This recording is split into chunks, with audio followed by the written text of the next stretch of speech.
Жижиг дунд үйлдвэрлэлийг хөгжүүлэх сангаас зээл авсан улс төрийн өндөр албан тушаалтнуудын нэр тодорсоор холбогдуулан засгийн газрыг огцруулахаар улсын хурлын гишүүн Хаян Хэрвээ гарын үсэг цуглуулж байгаа. Цагийн асуудлаар ардчилсан намын бүлгийн дарга Эрдэнэт байр суурь илэрхийллээ.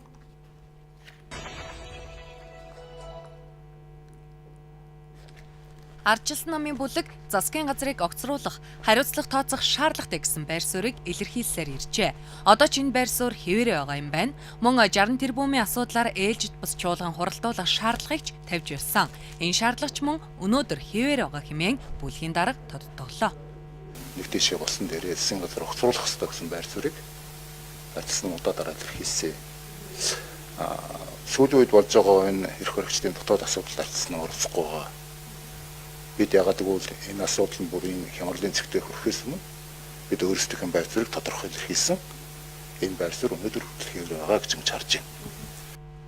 Монгол Улсын ерөнхийлөгч улсын хурлыг тарах асуудлаар бичиг хөрвүүлсэн байдаг. Энэ асуудалд ардчилсан намын бүлэг гадны шахалтаар төрийн эрх барих хууль тогтоох дээд байгууллага замбраагүй байдал руу орж болохгүй гэсэн байр суурьтай байна.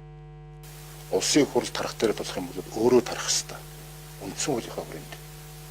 Түүнээс гадны шахалт тарамтаар ч юм уу тийм ээ хин нэгний тушаа заавраар төрийн эрх барих үндсэн хуулийн байгууллага ийм замбраагүй байдал руу орж болохгүй гэдэг байр суурьтай байгаа. Яг үндэ хэлэхэд бол улсын хурл урлын гишүүд бидний цааш дайж чадхаа байлаа гэд өөрөө тарах үндсэн хуулийн заалтын дагуу тийм ээ 3-2-оор гар үсгээ зураа тарна гэх юм бол тэгээд цаашдаа энэ парламентаа бэхжүүлээд явна. Зүүн улсуудаас сонгоно гэж шийдэх юм бол бид тэр талд нь байгаа гэдгийг ойлгосон. Парламентын тогтолцоо ардчилсан Монгол улсыг авч явах уу?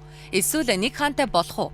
Бүр коммунизм руугаа буцаж орох уу гэдэг асуудлыг сөрөг хүчний 9 гишүүн шийдэхгүй. Үүнийг үнэмлэхээ олон эрх баригчид шийднэ гэсэн байр суурьтай байна.